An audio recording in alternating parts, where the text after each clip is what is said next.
81-73 over Arizona. Strap in. The Rip City Drive with Chad Dewing starts now.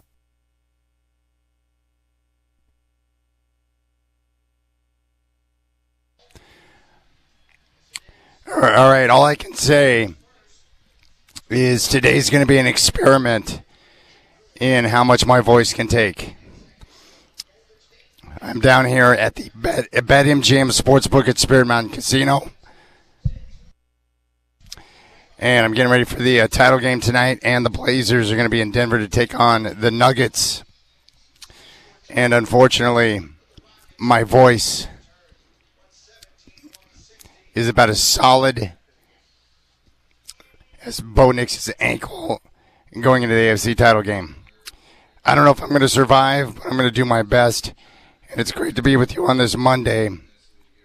Justin Ballinger, the sportsbook manager at Spirit Mountain Casino, is going to join me. And we're going to talk with Scott Spinelli, former coach, and get his thoughts on the title game tonight. And you can reach out to me. 503-248-0620 is your telephone number. 503-248-0620 is your telephone number. Oh, my goodness. It has been a rough couple of days. I don't know what's going on, but my voice has basically said goodbye. Goodbye, Chad. So today you're going to get a mixture of, I don't know how to say it, smooth Chad, like a deep and sexy Chad voice. I'm going to have to try and figure out a way to make it work. All right, 503-248-0620. Now, tomorrow, assuming I can still talk, I'm going to be out at Hillsborough for the opener in their brand new stadium, which is going to be awesome. And I'm looking forward to seeing the ballpark. I have not been in it since it's been completed, but I'm going to be out there to broadcast the show. We're going to hear from Cale Wambacher coming up here in about 15 minutes, and we'll get his take on the new stadium, on all the work that they put into, making it perfect, with a Northwest flavor, with an identity, and, the detail. And he's gonna talk about the detail that they put into the stadium, which is pretty awesome. Now, you might be asking, why are you doing this? And because the show must go on. I had this all planned out for the Final Four, and, there's just no other way around it. So I woke up this morning, and I'm not a tea drinker, but I was pounding tea and honey with lemon, trying to get things ready, and I knew it was going to be a struggle. But if you want to jump on board, 503-248-0620 is your telephone number. Now, the Blazers are in a very unique spot right now. They're going to play tonight in Denver. I'm not sure why the NBA thought it was necessary to schedule a game on the night of a title game, but they did. And right now the Clippers and Blazers are tied up at 40 and 38, and they're battling for that 8th spot in the Western Conference play-in. And the Blazers have 4 games to go. Tonight, they're in Denver. Wednesday, they'll be in San Antonio. And then they finish out with home games Friday night against the Clippers, and then on Sunday against the Kings. So the Blazers essentially will need to beat the Clippers again on Friday and beat the Kings, and more than likely that should be enough to get the job done. And I like the way that a lot of the young guys are coming together at the right time of the year. We're seeing the young core get a chance to continue to play and develop, and that's my reason for optimism and excitement, and Tamani Kamara is one of those guys. So I want you to take a listen to Coach Splitter. This is coming off their last game against the Pelicans, and Tamani Kamara's three-point shooting in the first half, combined with his defensive intensity and his effort, was a big-time difference maker. And Coach Splitter really praised him after the game. Let's take a listen to this, and then we're going to hear from Tamani. Coach, how would you describe what Tamani not only brought today, but just brings in general on defense? I mean, he's the guy that sets the tone for our whole defense, him and Donovan. But I think, he he's always an appointed attack there, and just do everything he can to get stops, to rebound, to push the ball, play the right way, to lead them on the timeouts.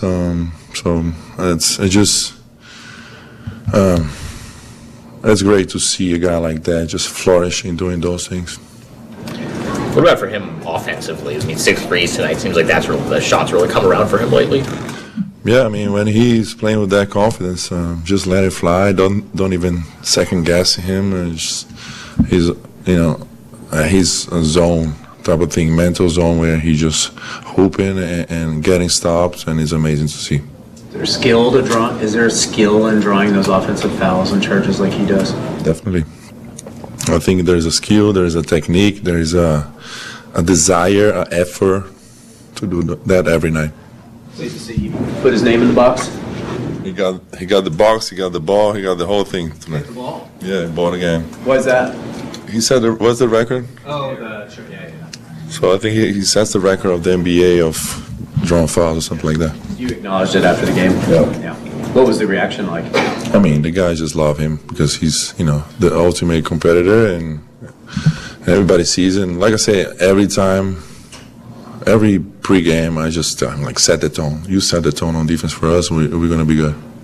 Is there part of his sort of style that's took you a little while to adjust to? Because, he's coming off a screen hard and, like, smashing into someone's shoulder, and kind of, he's sometimes behind the play because the way it was like, did it take you a while to be like, okay, this is what he does, I got to settle in with it? Not really. I think when you see effort, when you see their eyes focus and just trying to win basketball games, you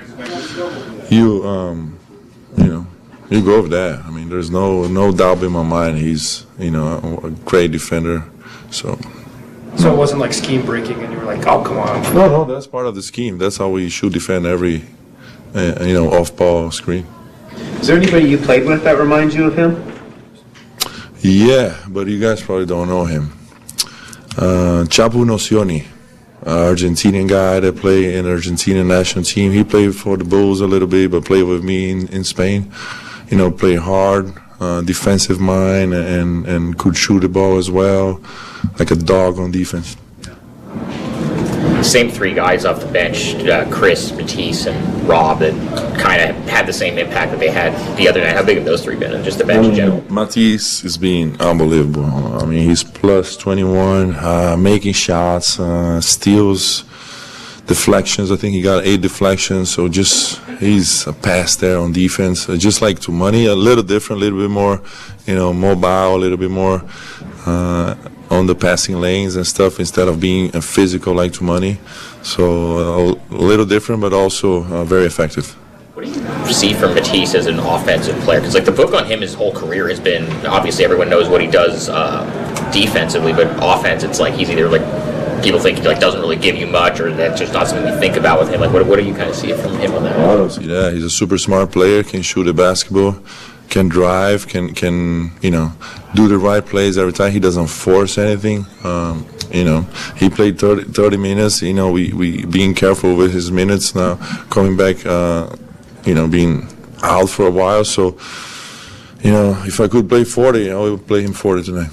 Tiago, what was the message to the team at halftime? And did it have a lot to do with defensive intensity? It seemed like I think it was the physicality. We were not physical enough. They were more physical than us. We talk about before the game, and we're just not there.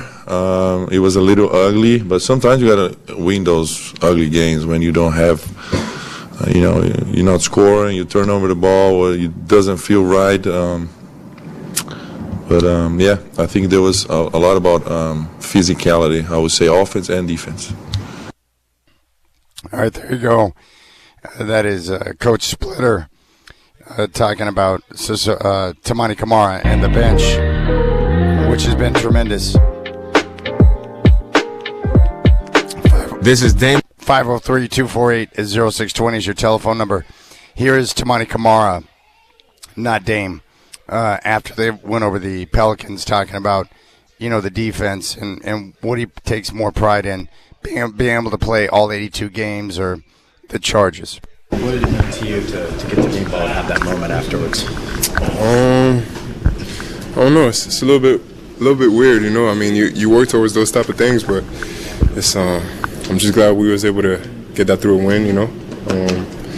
But yeah, it's something that I've been working on, trying to figure it out, and yeah, I don't know. How do you work on drawing offensive fouls? The biggest thing for me, it was just my first year. I feel like I was really getting mad at by people being able to create foul offensively, and I was trying to find kind of like a counter defensively. How can I match that energy or like draw fouls also defensively? And I think that was the biggest thing. So I watched a lot of film on that and just being smart and sell. You know, there's a bunch of situations throughout the game where there is a lot of offensive foul, but sometimes it's hard to see for the ref because it might be smaller movements and stuff like that. So I just thought maybe enhancing it was going to help me, and I did that last year, and I just want to take that to another level this year. Is it like selling it, like or, leaning into it, or like? Yeah, I mean it's kind of like like as an offensive player, you're dribbling, somebody reaching and you put your head back, or people doing a lot of hooks and stuff like that. It's kind of like that same mindset. Try to outsmart the game, you know. He doesn't sell, he embellishes. Sorry? He said you don't sell, you embellish. Yeah, exactly.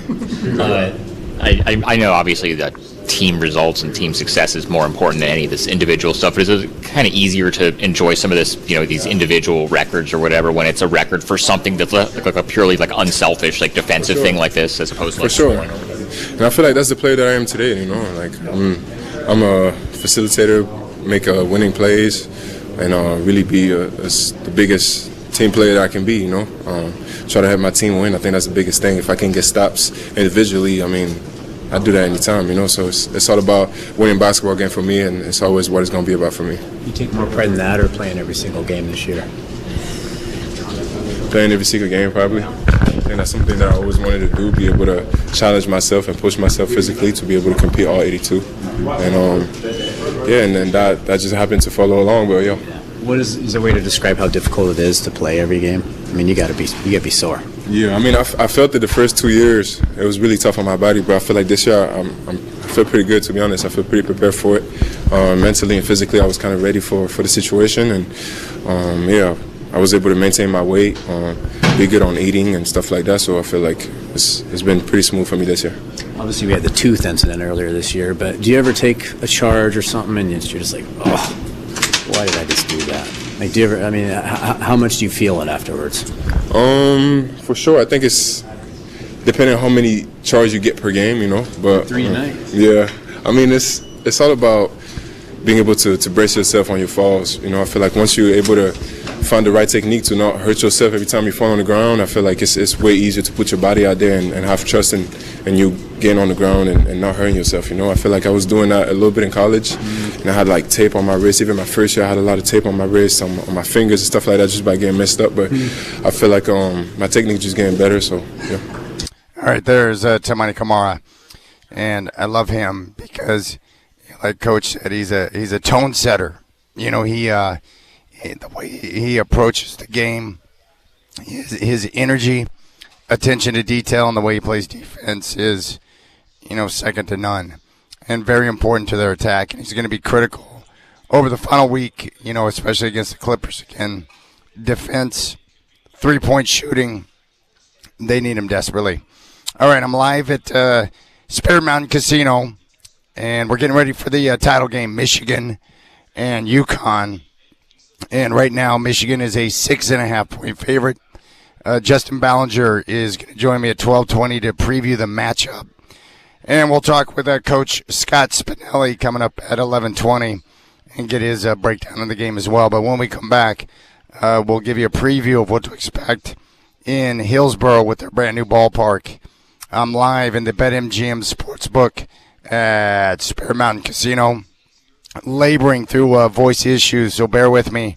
I know it's terrible, and I appreciate your patience. I'm going to try and make it through. You got the special edition of the Rip City Drive live from the Spirit Mountain Casino on your home of the Blazers, Rip City Radio 620.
All right, I'm live here at the BetMGM Sportsbook at Spirit Mountain Casino, and I'm laboring right now with my voice, and I'm trying to find the right cadence to be able to get through this.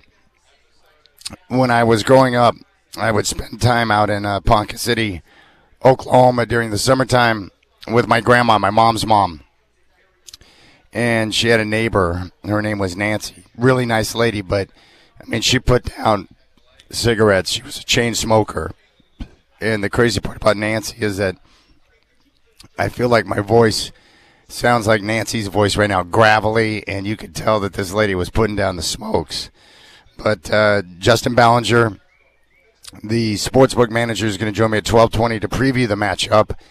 And Scott Spinelli, who is a former coach, is going to join us coming up at 11:20, and we'll get his take on the matchup. I just thought Michigan, in that game against Arizona, I thought that was more about Michigan and their dominance and less about Arizona and their poor play. I just think Michigan is that good. Their guard play was sensational, and I got to give them credit, man. They were dominant. I also thought UConn did a great job of controlling the game. They played at their pace. They did a good job of limiting turnovers, and they were able to make the three-point shot. And that's going to be key for UConn tonight. Can they make enough threes to be able to stay in contention and make this a ball game? Michigan likes to get up and down and really push the pace, and I think that's going to be critical for them as well. So we'll see how it all shakes out. Tomorrow's a big day, and the Hillsboro Hops, they open up their season with a 3-game set down in Eugene, but tomorrow night will be the official home opener in their brand new ballpark, Hillsboro Hops Ballpark, which is going to be awesome. I'll be out there, and I have not been inside of it since it's been completed, but everyone I've talked to said the details in the ballpark are what really make the big difference. The attention to detail, which is really nice. So we're going to hear from Kale in just a moment. Now, you need to get down to Spirit Mountain Casino. I think right now Michigan's a 6.5-point favorite, but everything you need is right here in the BetMGM Sportsbook. Parlays, teasers, totals, in-game wagering on the kiosk machines. And Justin told me that if you have wagers on Michigan or UConn, they're going to have their staff here well after the game paying out tickets. So you'll be able to get checked out at the counter. But we got 10 Barrel Brewing right across the way, the Stadium Bar right next door, open seating, cushy chairs. It really is awesome. They've done a great job with the sportsbook. 18 LED screens, and the big screen right above me is 165 inches. So it really is a beautiful place, and I love being down here. Very clean, and the staff is wonderful. So come down and join me. I got some giveaways that I'm going to have later on today. So if you're coming down to hang out and then check out the title game, I'll have some giveaways for you probably on 1:15 to 1:30. And then the Blazers are going to play later tonight in Denver against the Nuggets. And we look forward to that because the Blazers right now in a great position to be able to land the 8th spot in the play-in tournament, which is great. All right, Cale Wambacher, general manager for the Hops, sharing his thoughts on the new ballpark and what it provides. And what a great moment it is because he and his staff put in a lot of work to get the support from the state and the county and the city to be able to get that stadium done and meet MLB expectations or specifications with the stadium. And it's going to be a crown jewel, not just for baseball, but for other events, which is awesome. And he shares his thoughts on it. April 7th, 6:35, first pitch against Spokane, opening day in the brand new ballpark. And joining us to talk about it is our general manager, Cale Wambacher. Cale, welcome to the show, my friend. Hey, Chad. How you doing? Thanks for having me. Oh, there's so many great things going on right now with March Madness and the end of the basketball season. And, of course, the start of baseball, which is awesome. But let me ask you, how excited are you with everything you've gone through over the last few years to get all the things that were necessary to get the new ballpark and know you're going to be opening up here a week from tomorrow? That's got to be thrilling for you. Yeah, thrilling indeed. I mean, it's hard to believe it's actually happening. We had a fan fest on Saturday and had thousands of people come through here, and just seeing the joy on everyone's faces and watching them enjoy the new venue and talk about how much they liked it. It was very energizing for us. So now we're just fine-tuning things and getting ready for the 7th. So what was some of the reactions you got from people when they were seeing it completed and as beautiful as it is for the first time? Like, what was some of the feedback you got? Well, we had our video crew capturing a lot of the feedback and interviewing fans, and they said the word that was most used was "wow," which that was what we were going after. So it was great to hear that feedback. But our ballpark before was a nice facility. It was fun, but this one was the opportunity to just try to blow people away. So instead of someone saying, "Oh, it's nice, it's fun," we wanted people to say, "Wow, this is incredible," and we were able to get that feedback on Saturday. That's going to be terrific. I can't wait until we have a chance to see it. Are you sold out for opening night on the 7th? No, not yet. So still tickets available for opening night. That's great. All right, you can go to hillsborohops.com and check it out. I can't wait to see the new ballpark myself. I'll be out there to broadcast on the 7th for the park. But, what about the people that you worked with and all the different people that worked with, the legislator that worked on your behalf, your entire team? Like, what do they think now? Because they were a part of the process to make it happen. What do they think when they see the park and they have a chance to talk to you? I think there's a level of pride that's hard to describe when it comes to. I mean, there was a lot of people that helped on this project. Chris Oxley, who former Trailblazer executive, was kind of a key owner's rep for us and helped out a lot on the legislative side. John Eames was our lobbyist who helped get the state bill over the deal. I just talked to John today. Senator Solomon was definitely the biggest champion, along with Representative Ben Bowman. They were really the kind of the bulldogs at the state level. And then Raheem Harji, who's the assistant city manager, and Robbie Hammond, who's the city manager. Those guys, I mean, they saw the vision from day one, and they just figured out how to make it happen on the city side. County Commission was involved as well, along with Exports Walton Valley. I mean, it was true public-private partnership, and definitely wouldn't have happened without the bold investment by our ownership. I mean, we're taking on $110 million worth of debt, and not a lot of sports teams are willing to take that kind of risk and make that kind of an investment. But we believe that the best venues bring the best events, and we think we've got one of the best venues in the country now. I absolutely agree with that. Now, if you have people who want to check out the new ballpark, let's say they don't have tickets yet, what is the best way to go about it? I know that there's not a bad seat in the house, but where would you recommend starting to get a feel for the ballpark to know where you might want to buy your ticket package? Yeah, there's a lot of cool. I mean, there's almost kind of some different neighborhoods to the ballpark. We've got a berm that we had next door, so an $8 ticket to sit on a berm. There's a kids play area that's being built right now that's just behind that. That's the Hillsborough Medical Center Family Zone. We've got the Breakside Bullpen, which is just about finished construction in left field, so kind of a hangout area where we'll have 20 beers on tap, full cocktail service, right on the left field wall, so kind of a cool experience looking back in towards the venue.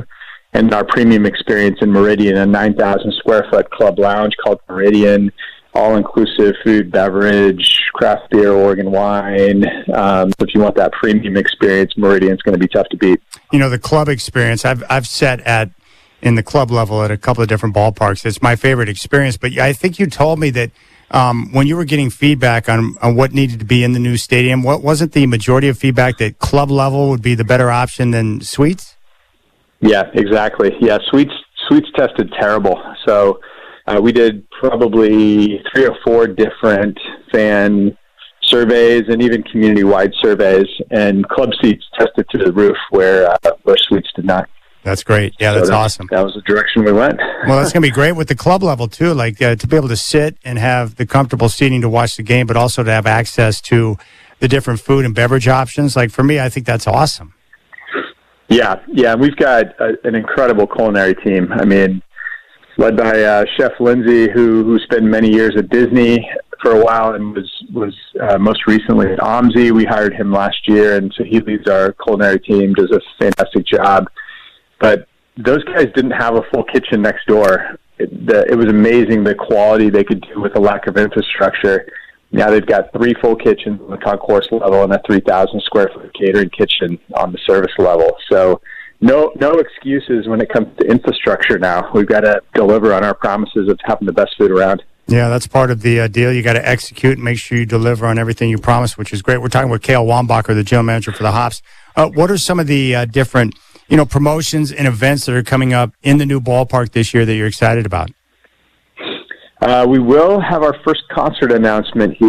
So that's been a little more challenging to get that first one booked than we thought. But why is that? A lot of I think, there's just not a lot of minor league ballparks that host concerts. So when an artist is touring and they have a chance to play in an amphitheater or a ballpark, I think they're just hitting the easy button and taking what they know. And once we get a show and are able to deliver it and word of mouth gets out that this is going to be an unbelievable concert experience, we just need that first case study to break through. So we'll be able to have that one this summer and hopefully get maybe another show or two, and then we can blow it open next year.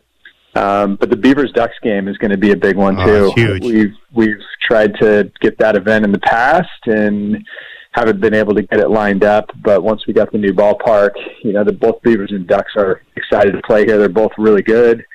And that game sold out in like 45 minutes, so the demand was sky high. I mean, the demand was higher than anything we've ever done. And then we've got RFP out for Savannah Bananas for 2027 too. Oh yeah, the RFP for that group.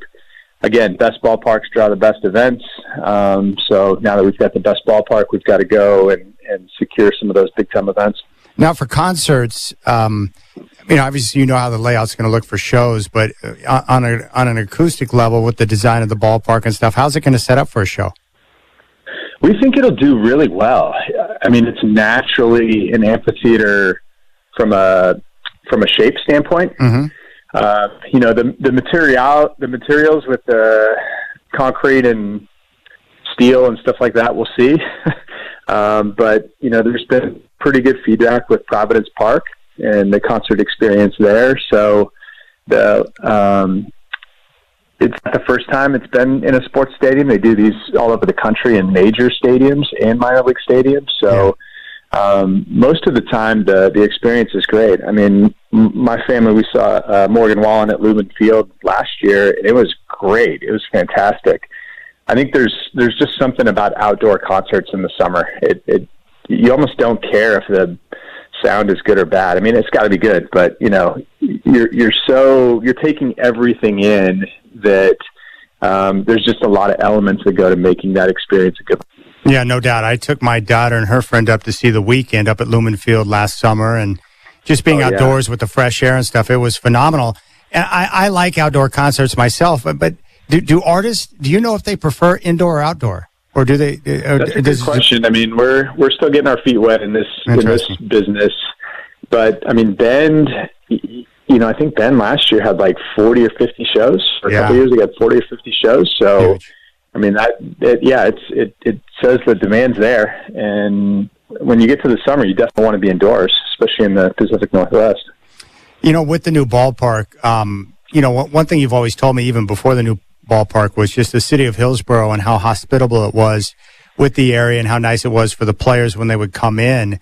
But now, like in terms of development of your players when they arrive with your new facilities, like how much better is that going to be for you on the baseball side? Yeah, a light years better. Our trainer and strength coach showed up today to start getting things prepped for the team coming in the next couple of days. And I mean, they just couldn't believe it. They were absolutely blown away.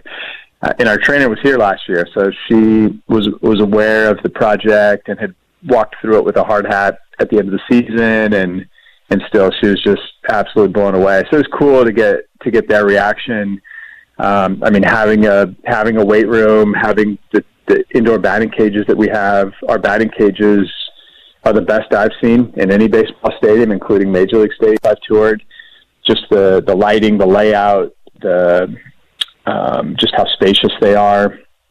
How we did the clubhouse. I mean, the clubhouse is definitely a Major League clubhouse from a look and feel and quality standpoint. Yeah. So we're excited. We're actually going to do a reveal with players at 11 a.m.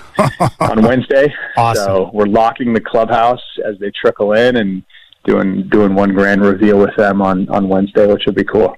Like, they're going to be blown away. Like, for some of these guys, based on where they've played in their pathway, like, they're literally they're not going to believe what they're seeing and where they get a chance to play baseball. That's cool. They'll take pride in it.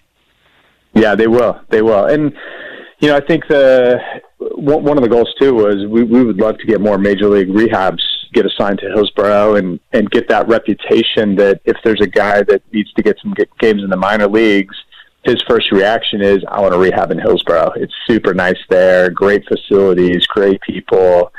So I think that would be super cool too to get some of those rehabs come down here. But can that happen? Like, I don't know how this works, but like if players, if they're going through a rehab, and because of your facilities and the way you do business here, if they want to come here, will Hillsborough get preference because of what you've set up?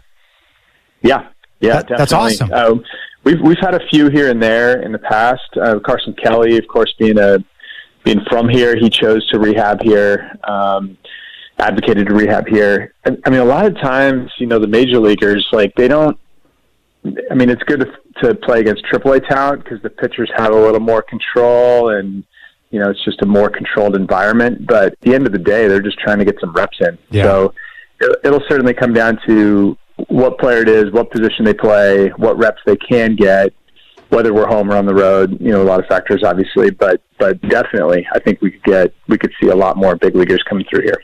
So what park, like, because you guys are now the spot for minor league baseball in terms of, because you got a major league facility. What is there anyone else in the minors that would compare to what you guys offer now in Hillsborough with your new park? We went and toured. I mean, we toured probably 20 sports stadiums, major league, minor league, and we toured the best and newest minor league facilities. And we feel like for the most part, ours is nicer than all the ones we toured.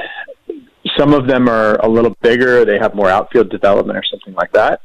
But if you go foul pole to foul pole, I don't think anyone's better than us. That's awesome. I just got a text message from a gentleman who is a musician that I respect a great deal. He says, outdoors for summer shows, but you lose control over the weather. If it's windy, it can really affect the sound and lighting. Fog won't stay, so it won't pick up the beams. Indoors gives you more overall control, but assuming good conditions after 3 decades of playing shows, outdoors is better, especially important where you can't for 70% of the year. So there you go. People here in the Northwest, during the summertime, Cale, we want to get outdoors and enjoy the weather while we got it. Yeah, exactly. We're locked indoors for like 4 or 5 months, so let us out. That's great. So overall, like, when you look at the park now, like, what about it are you most proud of when you look at it? Overall, what I'm most proud of is the attention to detail that went into the design, and I think that's what started creating the wow factor with people on Saturday. The way the LED was designed, the seating bowl, we did different colors of chairs. Everything has 36 inches of treads. You've got more leg room. The orientation of the ballpark gives us a fully shaded seating bowl at game time, which is a big differentiator from last year. And then some of the quality of seats, we have some really nice, like, high back padded seats, so it feels more like a first class seat than just a cheap ballpark seat. I mean, even the size of the dugouts are major league sized.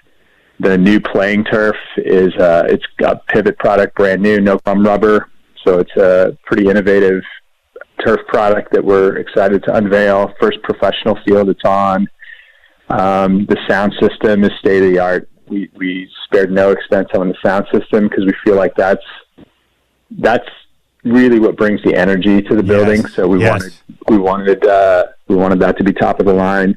And then the infrastructure we put around food and beverage, the layout of the concession stands, the layout of our food hall down the third base line, some unique seating options. I mean, really, like, we spent 2 years on the design, and tried to take the best of the best when it came to all the tours we did. Gosh, that's great. I think that's what I like the most, is that with your ballpark now, it has a Northwest flavor to it. You know that it's Hillsborough. It speaks to the Northwest, and I like that because when you go into certain, like, arenas or NBA arenas, there's nothing that differentiates it from other arenas, right? So you don't know where you're at. But this one definitely has that Northwest flavor that we all know and understand here, which is great.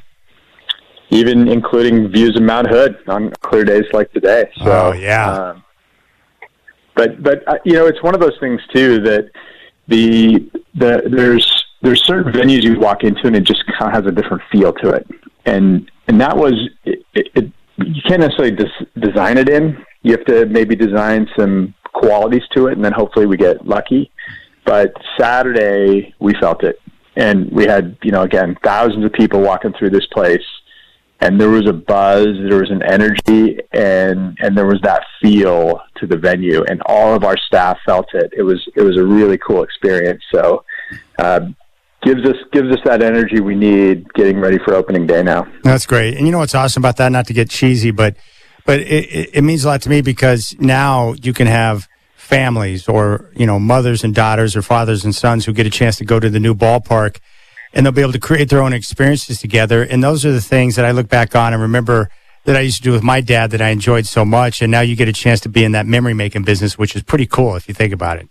Love it. That's exactly right. Three generations. I mean, baseball is one of those sports you just see three generations of people all the time with grandpa, dad, and son in tow. Yeah. And having a hot dog together and, sing and take me out to the ball game together. And it's just one of those really neat experiences that is going to be really special at the new ballpark. All right. As Kale said, tickets are still available for the home opener, the grand opening of the new ballpark. It's going to be April 7th, a week from tomorrow. Go to hillsborohops.com. You can get your tickets now. And the season will kick off in Eugene on Friday. Pregame at 6:20, first pitch at 6:35 here on Rip City Radio 620. Hey, Kale, congratulations. I'm excited for next week. I know you are too, but this is pretty awesome, and I think it's a big moment, and I think it's a testament to you and your team and all the different people that put in the hard work to get this done. I can't believe the day's almost here, but this is great. Yeah, I can't believe it either, but appreciate all your support, Chad. Appreciate you having me on, and we'll be ready. We'll be ready by next Tuesday. All right, there you go. Hills, Kale Wambacher, Hops, General Manager. I'm live here at Spirit Mountain Casino inside the BetMGM Sportsbook. And I am struggling with my voice, but I'm a gamer, and I'm going to find a way to grind through. So bear with me. Bear with me, please. 503-248-0620. Everything you need is down here. Parlays, teasers, totals, in-game wagering on the kiosk machines. And right now, Michigan is a 6.5-point favorite over UConn. We'll preview the game with Scott Spinelli coming up at 11:20. And I appreciate your time on this Monday. Big week for the Blazers. Final week of the regular season kicks off tonight in Denver. Chris Burkhardt will have game day at 4. Or excuse me, he's going to go. It's going to be a longer edition today at 3. I'll have the pregame show at 5. Tip off at 6 on your home of the Blazers, Rip City Radio 620.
All right, I'm live at Spirit Mountain Casino, and I'm going to be here live until 1 o'clock previewing Michigan and UConn. Scott Spinelli is coming up at 11:20. Former coach and the sportsbook manager, Justin Ballinger, will join me coming up at 12:20.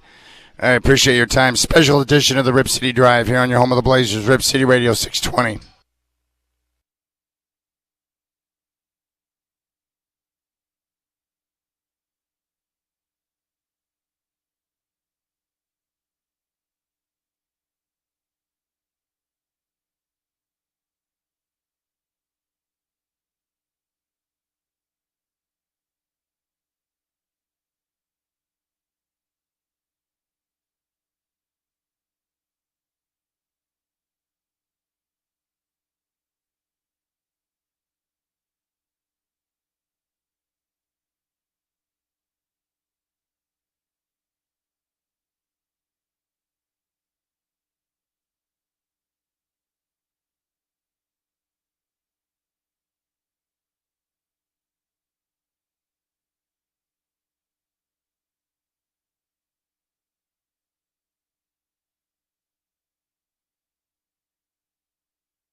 Live from the Coors Light Studios, it's time for the Rip City Drive, hosted by the crazy and often irrational Chad Doing. Coors Light, mountain cold refreshment. Choose chill. Under a minute to go, 5 to shoot. Mullins 3, left wing. It's good! Back home in Indiana, and Mullins maybe with the dagger. 66-59. UConn by 7. It's a turnover, and the UConn Huskies continue their Final Four domination. UConn will head to the national championship to play for their 3rd title in the last 4 years. Their 7th championship overall on the line Monday night with a 71-62 win over the Illinois Fighting Illini. On the other end, Burnett, quick 3 on the other side, left wing. No! And a tip jam! Morris Johnson Jr. soaring in with two-hand flush, and he draws the foul. Morez Johnson Jr. decimating this Arizona team, soaring in from the right wing for the two-hand hammer. And the Michigan Wolverines are on their way to the national championship game, their 8th trip to the title game in dominant fashion. A wire-to-wire win, 91-73 over Arizona. Strap in. The Rip City Drive with Chad Doing starts now.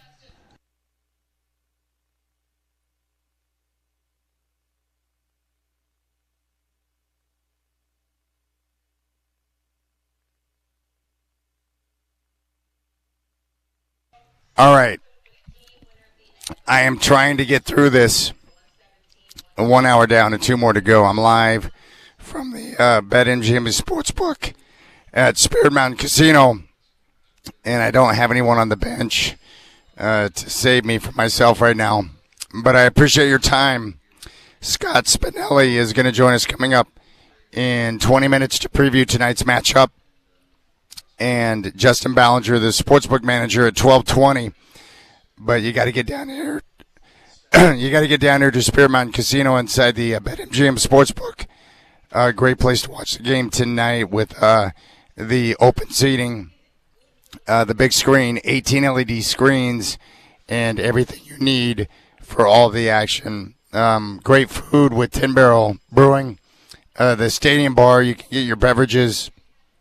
And then if you want to get in on the action, parlays, teasers, totals, sides, everything you could possibly want is right here. And it's going to be a great day. I'm looking forward to this title game. The tournament's been really good. I've been impressed with UConn's, ability to, kind of work their way through and grind out victories. I thought they executed really well against Illinois. They made their threes. They didn't make mistakes. And their defense was very sound. The bottom line is with UConn, and I think you all know this, their coaching is so good with Danny Hurley that, he's like a notch above every other coach. And then you watch Michigan, and I think I have the same thought that pretty much everyone else does. Best team in college basketball. I thought the victory over Arizona was more of a case of, what they did and less about Arizona. The guard play, the dominance. They jumped out to a big early lead, and, they just continue to crank up the intensity. So tonight's game should be good. But come down and join me. I've got some giveaways that I'll have around 1:30 or so as we, get ready for the title game tonight. But Justin Ballinger at 12:20 and college basketball coach Scott Spinelli, who knows these teams so well. He's going to join me coming up here in about 15 minutes, and we'll get his take on the matchup tonight and what he thinks. And, I want to get his take on Danny Hurley and, just his thoughts on the job he's done with the team. It's pretty impressive. Your telephone number, if you want to reach out to me, is 503-248-0620. And if you're wondering, I did not recently pick up a severe smoking habit. I think it's every time. I think a lot of you experience this, but this time of year, with the allergies, with the pollen and everything else going on, it's I usually get blasted. Usually sometime in the springtime, as we get ready for summertime. And the last couple of mornings, my car has been covered with that the pollen dust or whatever that stuff is, and my body is just taking a beating. But I'm here, and I'm looking forward to the game tonight. And the Blazers have 4 games to go in Denver tonight to face the Nuggets. They'll be in San Antonio Wednesday to take on the Spurs, and then they finish up at home. The all-important game against the Clippers on Friday and the Kings on Sunday. Yeah, based on schedules, and if you look at what should happen on paper between both the Clippers and Blazers, if Portland is able to win the home games against L.A., and then in the second game, the finale against the Kings, that should be good enough to get them the 8th spot. And so the Trailblazers tonight in Denver, Wednesday in San Antonio, home Friday against the Clippers, and then home Sunday against the Kings to finish out the regular season. On the Clippers' schedule, they've got a game coming up tomorrow against Dallas, second of a back-to-back at home against Oklahoma City, at Portland, home against Golden State. And that's kind of the layout. That's what we're looking at. So the Blazers have a chance to get to 8, and if they're in the 8th spot, they will play in the 7-8 playing game at Phoenix, and they get 2 games to win 1 and become a member of the postseason, which is pretty cool. So I'm excited about the team and the opportunity for the young guys to see what they can do. Now, in preparation for the game tonight, if you're coming down and you're going to partake in the game tonight here at Spirit Mountain Casino, Steve Merrill, who is someone I respect, he handicaps these games, and he gave his insight. He shared his insight on UConn and Michigan with some of the numbers. Take a listen. Right, Michigan-UConn should be a good game. UConn's won 2 of the last 3 national titles. They've been in 3 of the last 4 championship games now, yet, of course, we find them as an underdog, and I think they're going to be getting some public love in this one, no question about it. Everyone seems to think they're unbeatable as an underdog, especially after upsetting Illinois on Saturday. But Michigan looks so good. The line actually is coming a little bit higher than it was supposed to be. The look-ahead line at both FanDuel and DraftKings on Saturday before the Final Four was going to be Arizona 5.5 over Connecticut, Michigan 6.5 over UConn. But now we're seeing 7s out there. And I agree. Michigan's the most dominant team in college basketball. Coming in, Duke was the 1 seed, the number 1 overall seed, and they'd beaten Michigan in a real slow-down half-court game earlier in the season. But Duke had some injuries. They just never looked quite right in the tournament. And there's no question the 2 most dominant teams in March Madness were Arizona and Michigan. They collided head-to-head, and it was never a game. Michigan dominated up over 20 in the second half. And I'm not going to overthink this one. Take the best team in a championship game. If you're going to play it, you lay it with the Michigan Wolverines. Now, I know UConn and Dan Hurley is enticing as an underdog, but I'm not in the habit of taking a team I don't think is going to win the game and hoping they cover. Yes, maybe they only lose by a handful, but keep in mind they were down by 19 points against Duke last week.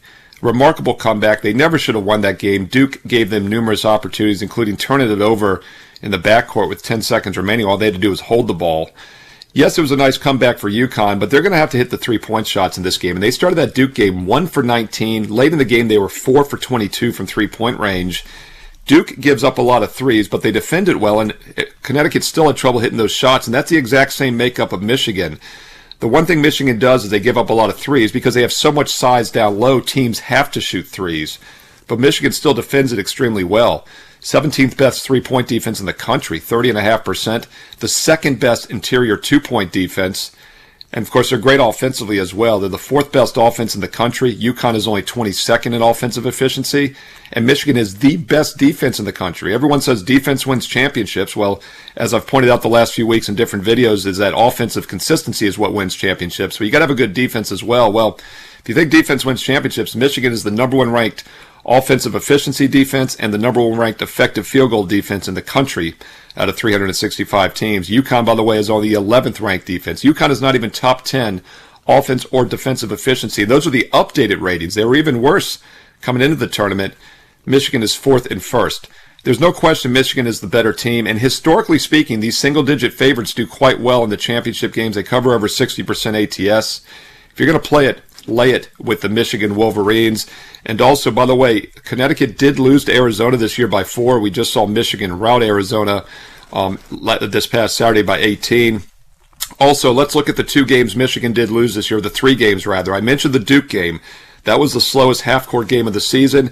The Purdue loss in the Big Ten tournament was also the second slowest game they played. And then they lost a high-scoring game against Wisconsin, but Wisconsin was plus 21 points from three-point range in that game, and they only won by 3. So if UConn's going to pull the upset, they're going to have to hit three-point shots. And by the way, they're not a great three-point shooting team. They rank only 139th in the nation in three-point shooting. The other thing they're going to have to do is slow things down. And that's what I want to talk about here when we're looking at the total, because Michigan does like to play fast. UConn is a slow-down, half-court, disciplined defensive team. That could be the way they pull the upset here. But so you could look at a little bit of a UConn under, Michigan over parlay normally, but I still think Michigan can win a low-scoring game. So I'm going to lean under as well here as far as the total is concerned. We're seeing it currently around a 144. 144.5. That's a little bit lower than the projected look-ahead total. I think it was around 146 before the Final Four. I even think if Michigan wins by double digits here, which I think they will, this game can still stay under. And don't forget, Michigan played in the battle-tested Big Ten this year, where most of the good teams, other than Wisconsin, played slow half-court basketball. Illinois, Michigan State, Iowa. They all were half-court teams, and Michigan beat them all, and they played well against them. So Connecticut has to slow it down and hit threes, but even if they slow it down, I think Michigan can still win this game. I like Michigan -7. I would also lean under 144. And if you're going to look at Michigan and the under, then obviously a UConn team total under 68.5 would start to make some sense as well. So that's how I would attack the championship game. And by the way, this is at 8:50 Eastern on TBS and True TV and HBO Max streaming. How times have changed. All right, there's Steve Merrill, handicapper, breaking down the game tonight. He likes Michigan to win by double digits, and he also, looks like the under total for the game. Yeah, that's what I'm going to watch tonight because I thought Michigan did a good job of really pushing the tempo against Arizona. I want to see if UConn, can slow the game down and, make Michigan have to play a half-court game. I don't know if they can do that, but I think the pace is going to be critical. And then, like usual in these games, college and NBA, the three-point line is going to be a big difference maker. All right, we'll come back. Scott Spinelli is going to join me, and we'll get his take. College basketball coach, really smart, knows these teams well, and the coaches will get his take on how things are going to shake out. And then Justin Ballinger will join me coming up at 12:20. I'm live from Spirit Mountain Casino in the BetMGM Sportsbook, getting ready for the title game tonight. And I appreciate your time battling through a severe voice issue. But, like I did in my athletic career when I was younger, no talent, but I was willing to give you a good effort, so I'm going to find a way to grind through today. I appreciate your time. Special edition of the Rip City Drive on your home of the Blazers, Rip City Radio 620 live from your place to bet on college sports, Spirit Mountain Casino.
All right, I'm live at the BetMGM Sportsbook at Spirit Mountain Casino, and our next guest has over 35 years of experience in coaching and understanding the game of college basketball. Very happy to welcome Coach Spinelli back to the Rip City Drive. Coach, good morning. I appreciate your time. Chad, thanks for having me, man. It sounds like you were really into one of the games the other night. I was blown away by the Final Four and Michigan's pace. I wanted to ask you about this. I just saw it come across the wire. What do you think about North Carolina hiring or intending to hire Mike Malone as their next coach? I mean, I think it's an incredible hire, right? I mean, think about it like this, Chad. I mean, right now, the way the college game is as it relates to paying these players, I mean, your communication now as a coach in college, a head coach, assistant coach, it's a lot different, right? I mean, from the days of the rah-rah days and just being about academics and GPAs and going to class, now you've got kids out here that are making a lot of money, and how you speak to them in terms of holding them accountability towards their performance. It's performance-based now, which is what the NBA is and what, all of our jobs are. So, again, I think it's a great hire from that standpoint. It also, he's got a professional mindset in terms of how he approaches the game. I think that's going to help them. And, look, if you watched his teams from over the years, they play at a fast tempo, right? I mean, if they get out on the break, they run their lanes, try to get easy baskets, a la traditional Carolina teams have done over the years with Coach Smith and beyond. So, excited for Carolina and Coach Malone. Yeah, with his approach and the way he communicates directly and understanding of the pro game, don't you think players will appreciate that style? I do. I mean, look, one of the things that's changed dramatically, and we talked about this throughout this entire tournament, the coaches that have a little bit more experience, both a lot more experience as it relates to coming up the ranks, whether that's the college game, the professional game, and even the coaches that have had children, in terms of children that have gone out into the real world here, they realize that, look, I mean, this college basketball game now is as close to a professional sport as you can get without calling it pro.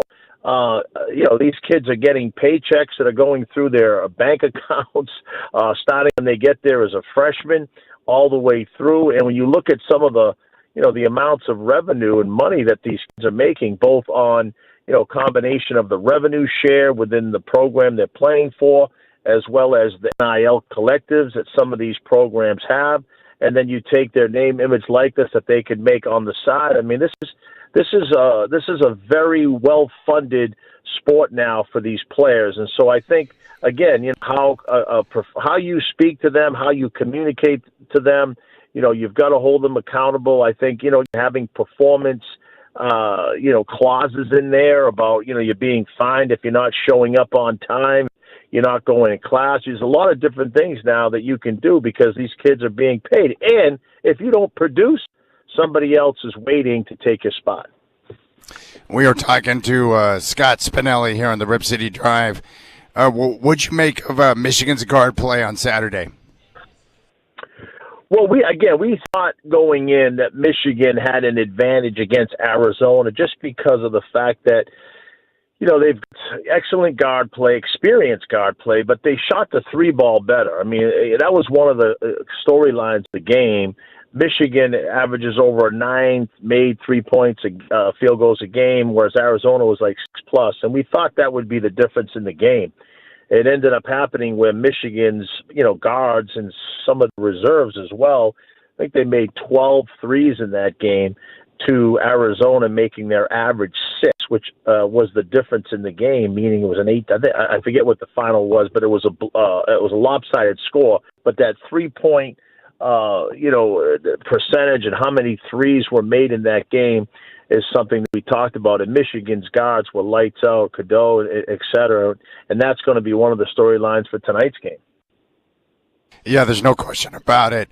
How important is pacing going to be tonight? My guess would be UConn wants to play more of a half-court style. Michigan likes to get up and down. So are you going to be paying attention to pace and who's able to play at their speed? Well, I tell you what, UConn's half-court offense is elite. They're screening action on both sides of the floor. They run a lot of misdirections. They set great screens. You hate to use the word old school, but when those guys come off those screens, there's an old school of they read their defender. If you're going one man remove, they'll fade. If you get caught, they'll come straight behind it. If you trail it, they'll curl it. So there's a lot of reads going on within the half-court offense, a lot of misdirection actions where if you're not prepared for it, one of the things against misdirections, you want to tell your defenders to stay connected on their men no matter where the ball is. If you get off that guy one step or two steps and you give him space, and here he comes back off that same side, you're late. Again, if UConn's making those threes, Mullen, et cetera, that's going to be a problem for them. So I do think UConn's half-court offense it was better than anybody's in the Final Four. I'm talking about just strict half-court offensive execution. They're elite. The other thing that they do is they go late into the shot clock, and that's the formula. We've talked about this through the tournament. Iowa was very similar to this when they beat Florida, is Iowa will hold that ball late into the clock. And I know, Chad, you've played the game, you've watched it for a long time, but one of the things that happens is if you start making shots, meaning UConn, late into the clock, and then all of a sudden Michigan gets down there and shoots it quick and then misses, and then UConn comes back down there and goes it late into the clock and makes another shot. Now you come down, shoot again, and miss. My point is it can deflate you very quickly. And the way Michigan wants to play is up-tempo. They want to get easy baskets, get out in transition, and run.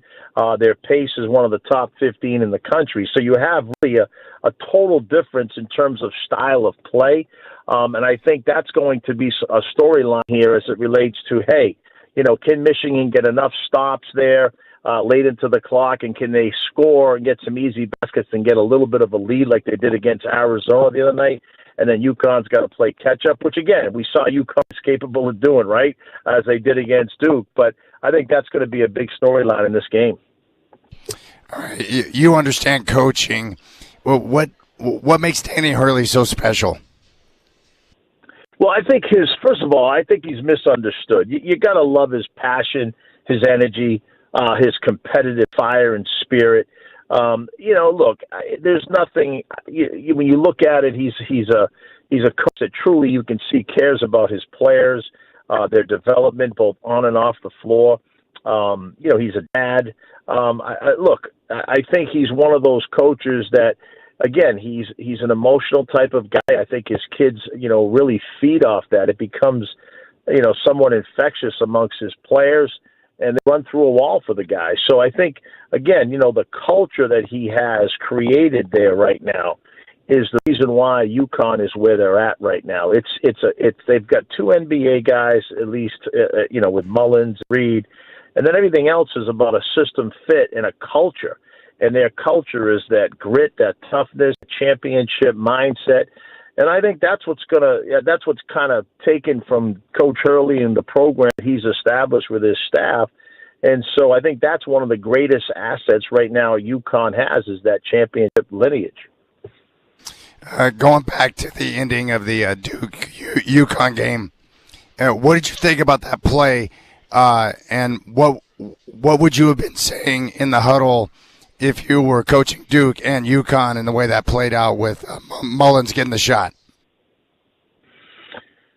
First of all, my heart aches for the Duke players, Coach Shire, his staff. Because, look, I mean, you tell your guys coming into the NCAA tournament that what the NCAA tournament can do is it can make lifelong memories. And a lot of them that you envision are going to be great memories.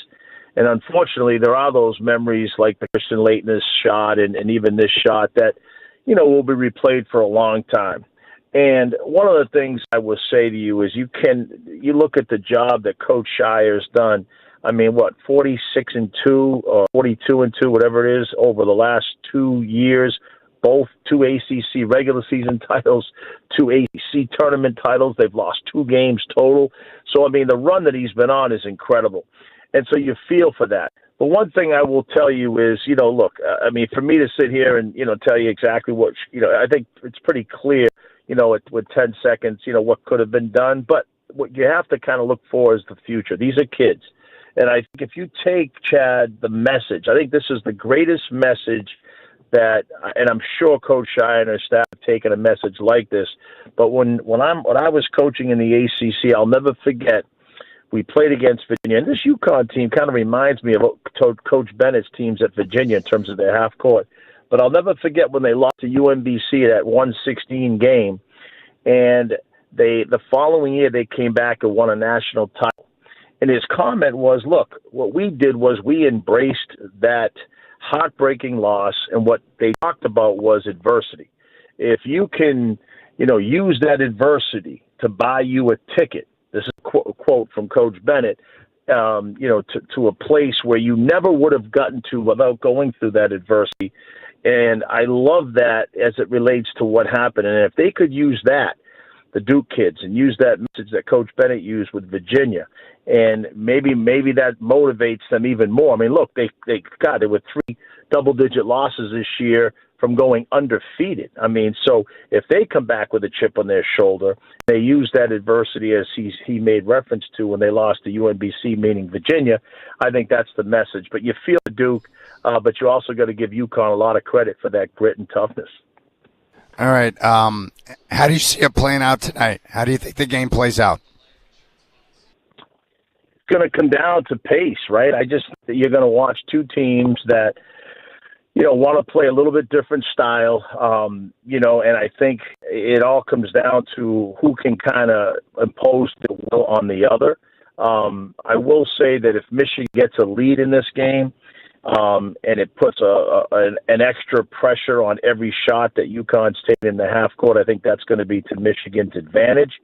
However, if Michigan if UConn's scoring with that elite, efficient half court offense with all those misdirections and ghost and slip screens and setting screens and using screens, et cetera, and getting late into the clock, that could deflate Michigan, really limit possessions, which gives UConn a pretty good chance here.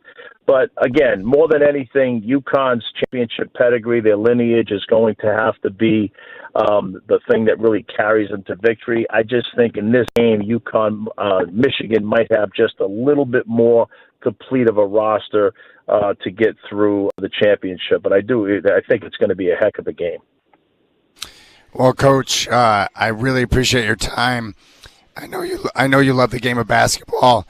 You are a great analyst, Scott, and I appreciate you. Chad, thanks for having me, man. Take care of that voice, okay? All right, get some money in that thing, brother. All right? I will, my friend. I will. Thank you. Thank you, Chad. Have a good night. See you, bud. You got it. Appreciate you. There's Scott Spinelli breaking it down. He likes Michigan. He just thinks that, their, overall roster is complete, and it's hard to argue with that. And when we heard from Steve Merrill, he pointed out the same thing, that if there's a pathway for UConn to win the game, it's by pace. And so I would say tonight, keep an eye on the pace. Is UConn able to, run the half-court offense? Are they effective in their execution? And are they able to wind the shot clock down and, force Michigan to get uncomfortable? And like it's a lot of these teams in football, where they want to have the ball and they like to score. But if you keep them on the sideline with a good running game and you're able to kind of spin clock, you can make them impatient. And I think we may see some of that tonight. You got the Rip City Drive special edition from Spirit Mountain Casino as we get ready for the title game. And my voice right now is about as good as a City Sissoko corner 3 off the side of the backboard. That's the best way I can describe it to you. My voice is a City Sissoko corner 3 off the side of the backboard right now. Not good. But I'm going to grind. Justin Ballinger, the sportsbook manager here at Spirit Mountain Casino, is going to join us at 12:20, and we'll go inside the numbers, what he's seeing with the movement on the lines, and we'll get his take on how things are going to play out tonight. I appreciate your time. Rip City Drive, live on your home of the Blazers. Rip City Radio 620, Nuggets and Blazers coming up tonight at 6.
All right, live at Spear Mountain Casino.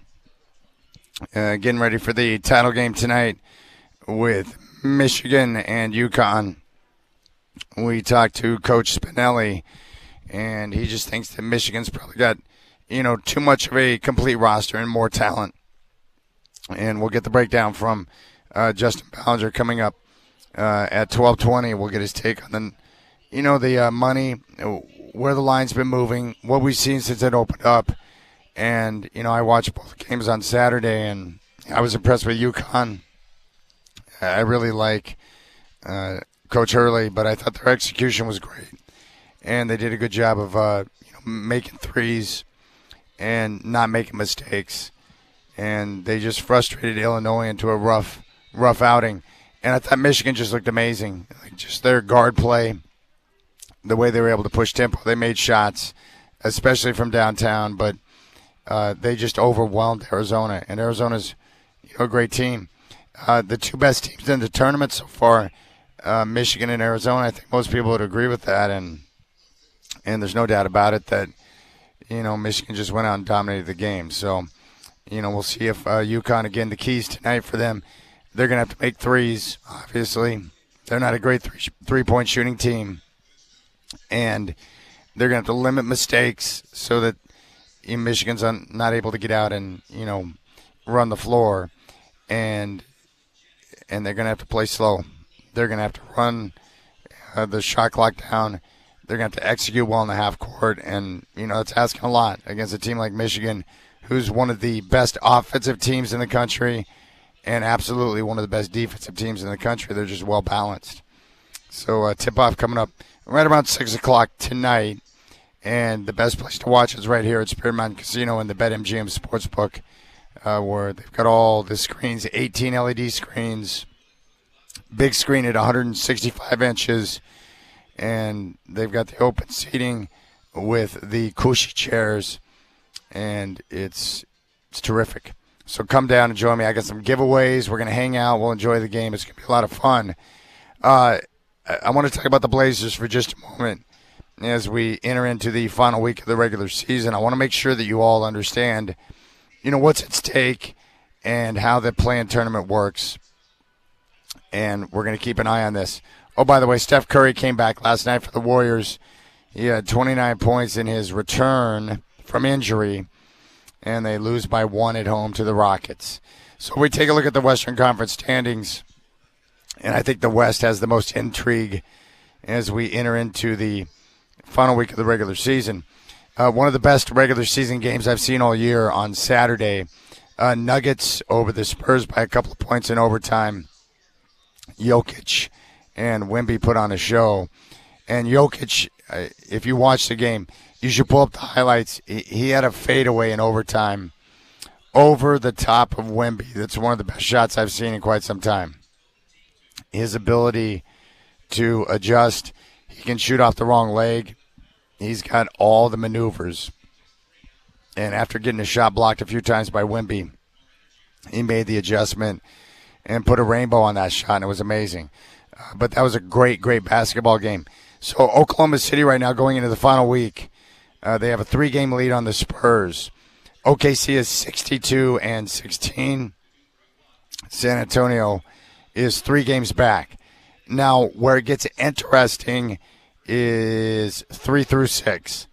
Lakers are 3rd right now, tied with the Nuggets. Both teams are at 50-28. And the Lakers right now struggling. They've dropped back-to-back games, and they're trying to get Luka Doncic healthy so he can be ready to go for the postseason. So you got the Lakers and the Nuggets who are battling for that number 3 spot. Just a game behind now are the Houston Rockets. As Minnesota has kind of taken a bit of a slide, they've dropped 3 straight games. You've got Houston now vying for 3rd, 4th. If they can get there, they're a game behind both the Nuggets and Lakers. And it looks like the Timberwolves now, with their recent drought, they're probably going to wind up 6th. So if the Lakers finish 3rd, they'll play Minnesota in round 1 like we saw last year. And we could get a Denver-Houston first-round matchup. But those spots could change as we enter into the final week of the regular season. Now, with the play-in tournament, Phoenix right now is 3 games up on both the Clippers and the Blazers. Suns are 43 and 35. The Clippers and the Blazers are both 40 and 38. So Phoenix will be 7th. And Golden State is locked into 10th. So the only question in the play-in tournament is the Clippers and Blazers and who's going to finish 8 and 9. Now, both teams right now have the same exact record of 40 and 38. So if you look at the schedules, and Travis and I were talking about this, if you break it down based on what should happen on paper, for the Clippers, tomorrow they're going to host Dallas, and then on Wednesday they host Oklahoma City. And then Friday they've got the all-important game in Portland, and then Sunday they're going to host Golden State. So on paper, they should beat Dallas, which would put them at 41 wins. Assuming Oklahoma City plays all of their guys on Wednesday, the Thunder should win on paper. And then the home game against Golden State, that should be a win for the Clippers, which would put them at 42. For Portland, they're big underdogs tonight of 8.5 points. They'll be underdogs on Wednesday at San Antonio.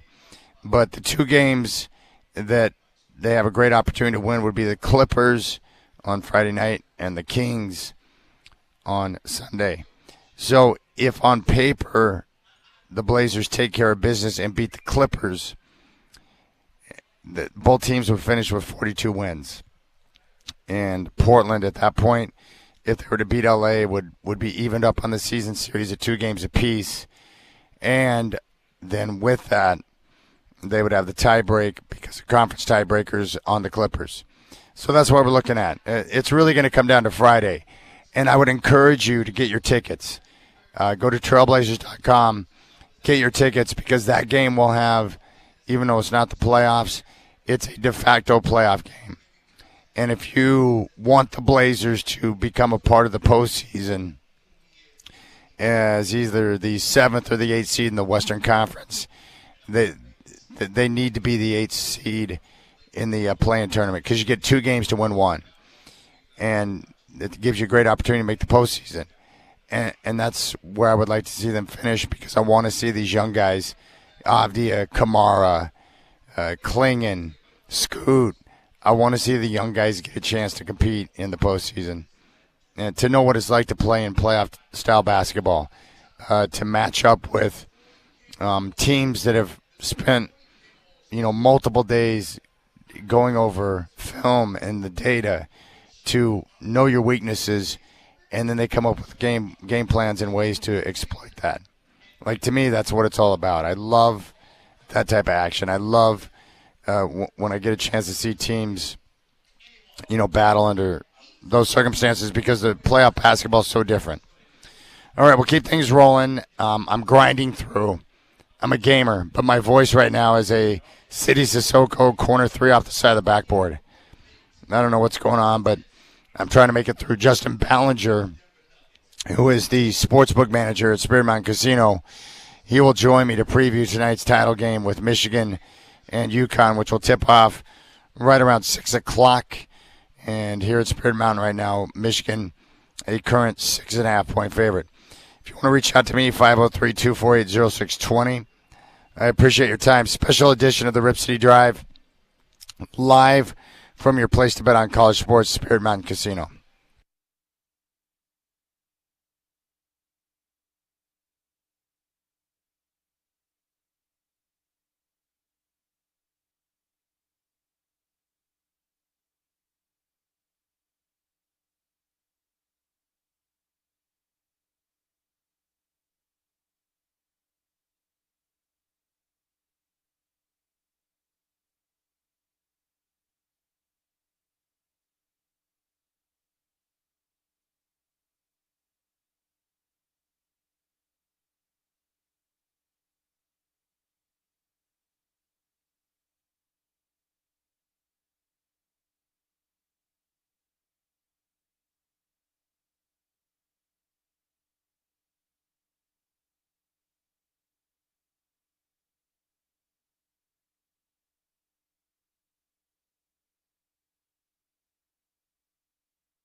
Live from the Coors Light Studios, it's time for the Rip City Drive, hosted by the crazy and often irrational Chad Doing. Coors Light, mountain cold refreshment. Choose chill. Under a minute to go, 5 to shoot. Mullins 3, left wing. It's good!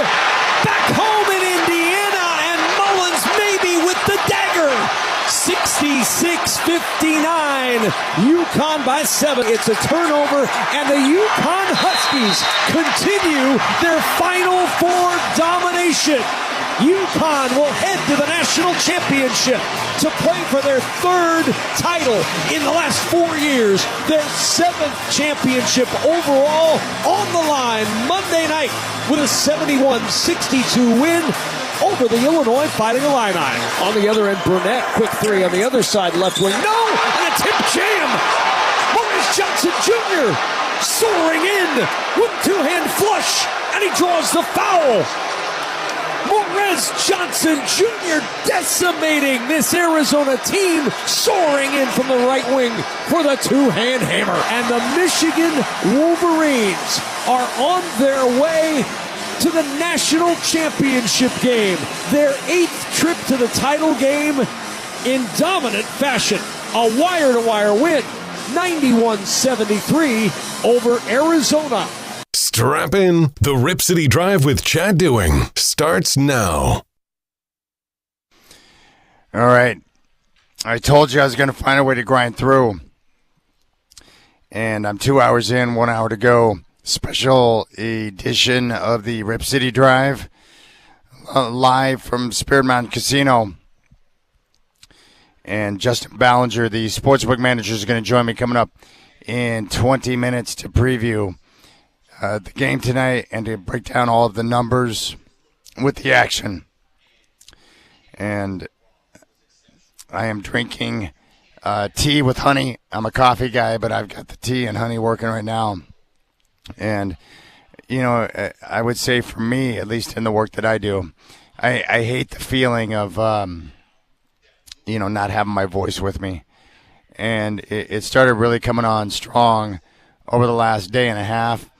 You know, you can probably relate to this too, but, as you get older and you start to, understand your body a little bit more, you can really get a feel for when something's just not right. And a couple of mornings ago, I woke up and I just knew that I felt a little bit off, and I knew that something was coming. And by yesterday evening, the voice really started to fade, and I was doing announcements for the drawings down here. Spring into the driver's seat, they're going to give away a brand new Stingray at the end of the month. And I was doing the announcements, and my voice started to fade. And by the time I woke up this morning, the voice was rough at best.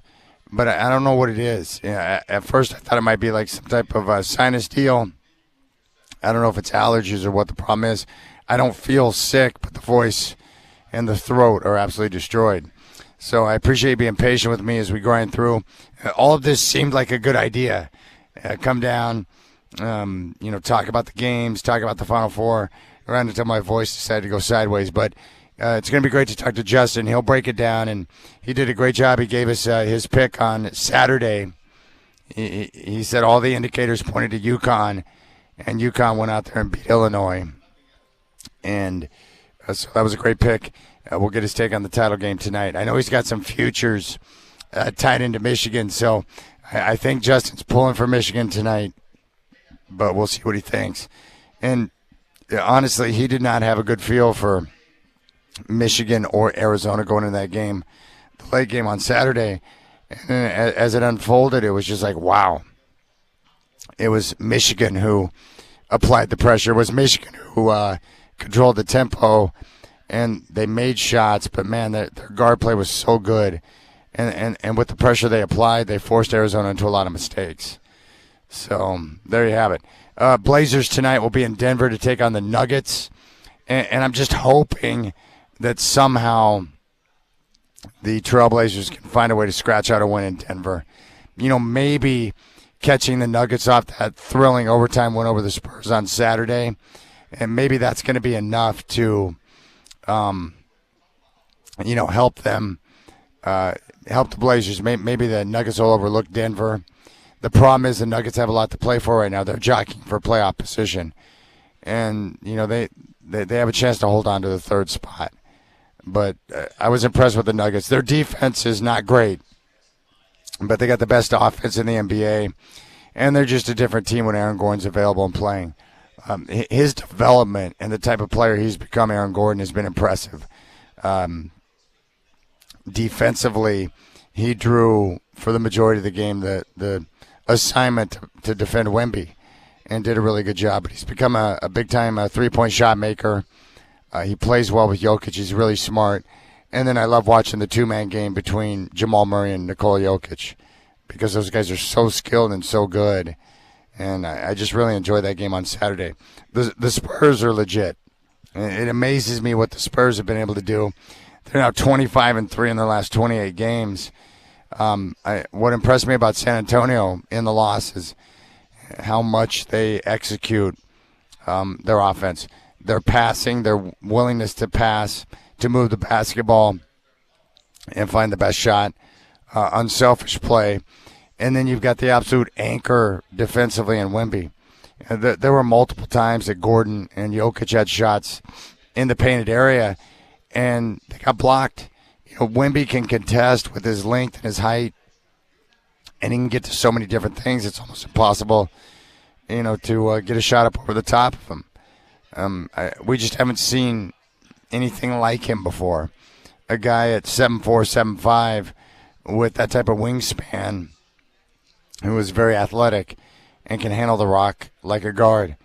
The only thing lacking with Wemby right now is, he's just got to continue to refine his offensive skills. But if he gets to a point where he becomes a lethal three-point shooter, it's over because he'll be able to put the ball on the floor. He can drive by the defense. He can attack down low. But that's what I'm going to watch. Because you can't block a shot. He can just pull up from anywhere on the floor over the top of the defense. And he had that shot at the end of regulation right over the top of Gordon on the baseline, and it rattled around, almost went in. But, Wemby's awesome. I haven't seen anything like him. He is a unicorn in terms of size, length, and his ability at that size and with the length to be able to handle the basketball the way he does. It's awesome. So for the Blazers, if they can get a split, they play in Denver tonight, and they'll be at San Antonio on Wednesday. This is a very tall order. But if the Blazers can get a split in the two road games, it would put them in prime position going into that game Friday against the Clippers. Meaning, if the Clippers were to beat Oklahoma City at home on Wednesday, if the Blazers get a split on the road, then they would control their own destiny. Meaning, you just got to beat the Clippers in that game on Friday. And that's going to be a playoff-type atmosphere. That's why I was telling you got to get your tickets, because that game's going to mean everything. And there's going to be a lot on the line.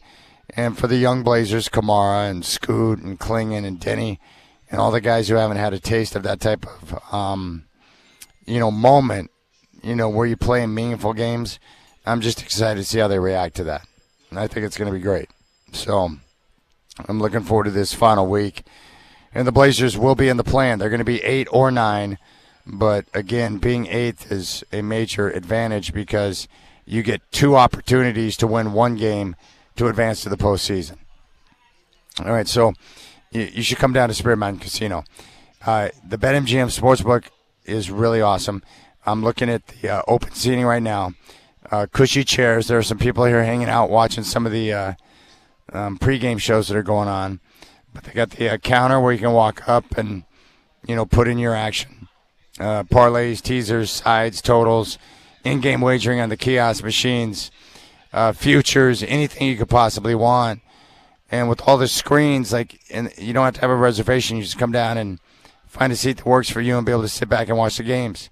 And it's a perfect setup. And they do a great job of keeping everything really clean, very tight. They just have a good operation down here. And Justin Ballinger, the sportsbook manager, is a great guy. And so come down and watch the game tonight. It's going to be a big-time game. I'm mad at the NBA for, scheduling games tonight. especially with the Blazers. For people that have to work and cover the games, they don't get to watch, the title game with UConn and Michigan. And I think the tournament overall has been good. I wasn't sure what to expect. It's pretty clear that, the big conferences, we didn't see the mid-majors or the Cinderella stories, but, we had some great games.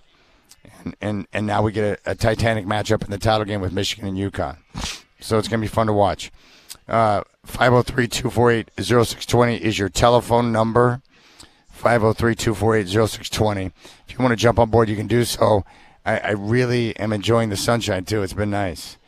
I'm really looking forward to it. Travis has put me on the DL. I will not be on the Trailblazers coverage tonight with the voice. And I'm hoping it holds up because tomorrow I'm heading out to Hillsboro. And tomorrow night is when the Hops open up their brand new ballpark. And tickets, there are still some tickets available. Go to hillsborohops.com.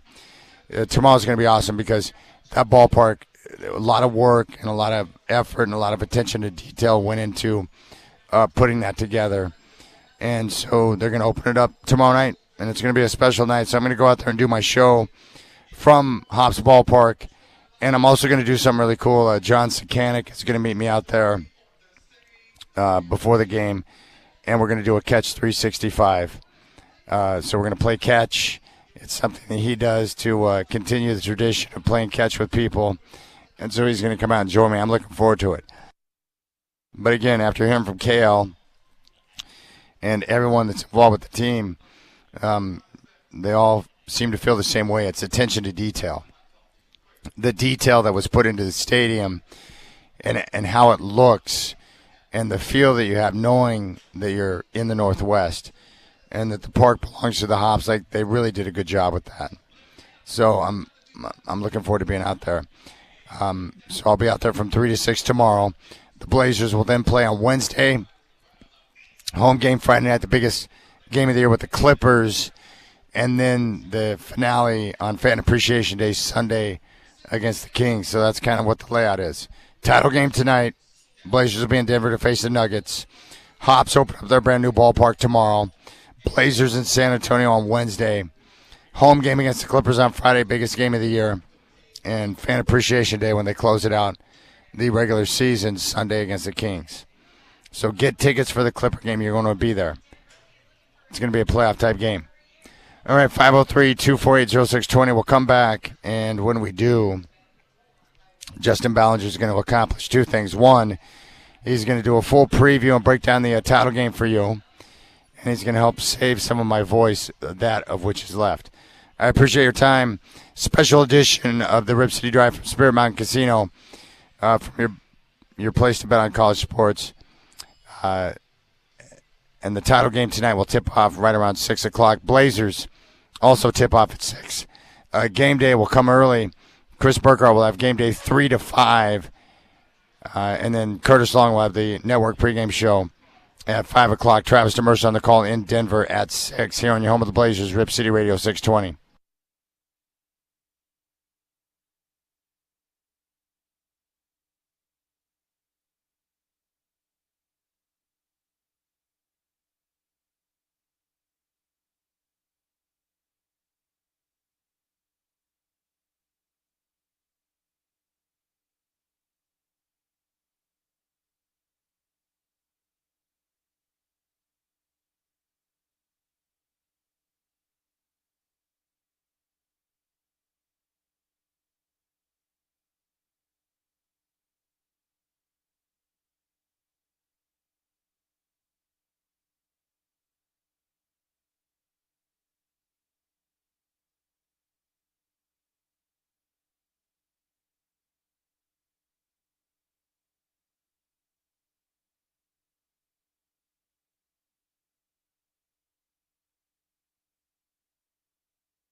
All right, it's been a lot of fun hanging out for the Final Four here at Spirit Mountain Casino. I'm joined now by the sportsbook manager, Justin Ballinger.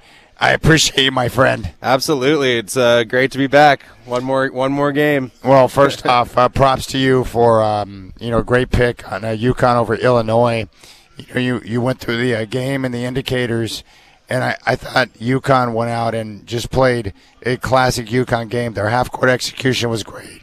They didn't make a lot of mistakes, and they made life tough with their defense on Illinois. I thought their execution throughout was awesome. Yeah. We talked about the coaching, and it just felt like they were doing all the things that they're known for. They were doing all the right things, at the right times. And Illinois I think Illinois won. They kind of looked like a deer in the headlights a little bit, in my opinion. Like they were, the moment was a little big for them, but also, it just took so long for Illinois to be able to get into their game, if they even did at any point, and UConn, I think the coaching there and got them. How much value do you put on coaching when it comes to somebody like Danny Hurley in the tournament games? I mean, how much do you factor that in when you're looking at numbers? Not enough usually. I every year. I kind of almost overlook the coach, especially in the earlier rounds of the tournament, but it's like when you think of college basketball, you have these 10, 12, 14 coaches that you always hear their names, and it's always their programs, and it's like there's something to it, it's coaching at this level, I think might be more important, than almost, the professional level, and it's just when you have someone like Dan Hurley who he just presses all the right buttons, and he's been there and done that, and very impressive. And to further that point, it all clicked with me when I was watching the game on Saturday, because I've been trying to figure out with UConn, they don't have any star power. How are they doing this, right? But the way they executed in the half court, their screen setting, their passing, and that comes from the coaching, right? Those guys are so well prepared that they know what they need to do when they go out there. And I think my guess would be that when you're so well prepared, it helps to lower your stress level. You're not concerned because you're ready to go. Right. Yeah. And I mean, you're watching their offensive sets and the plays they're running, and I mean they're getting, the ball gets in a guy's hands with the chance to shoot 7, 8, 9 different times just in the 30 seconds. If that's not there, they just cycle to the next one. There's always someone moving. There's always someone setting a screen, and it's a system, and they've really mastered their system.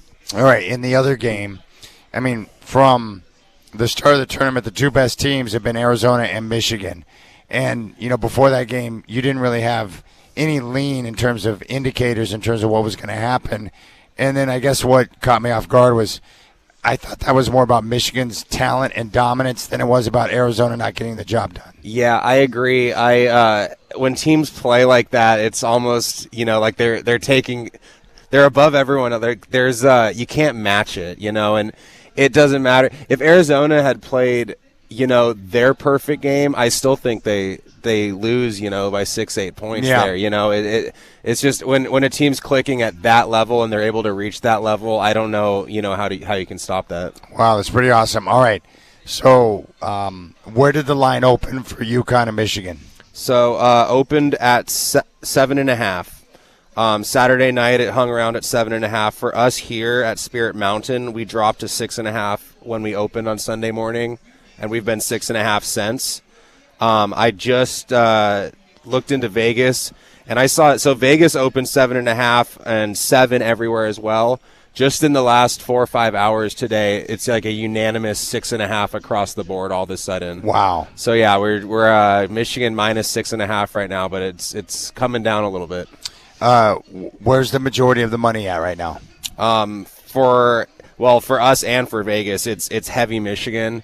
70% right now is what I'm seeing in Vegas on Michigan, and that was the line's still coming down despite that 70% coming in. So it's like, it's a little it's interesting there. If we're talking indicators, there seems that there might be one here. Okay, so I love talking indicators with you, and I know you probably don't have an exact answer, but if you have 70% of the money coming in on one side, in this case Michigan, why is the line coming down towards UConn? Right, that's the big mystery. That's the you'll hear everything from, is it an injury?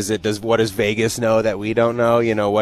And that's kind of what the challenge is sometimes in sports betting, is finding out what's causing these reverse line movements or these weird moves. And there's not always a clear answer, and sometimes there is, sometimes there isn't. But yeah, this is an interesting one because, with the eye test, I personally was leaning Michigan big time, before. Yeah. This is a little alarming to me. All right, and we saw some weird line movement before Michigan and Arizona tipped off. Yeah, and actually I think Arizona got up to like minus 120 on the money line, so they became a slight favorite.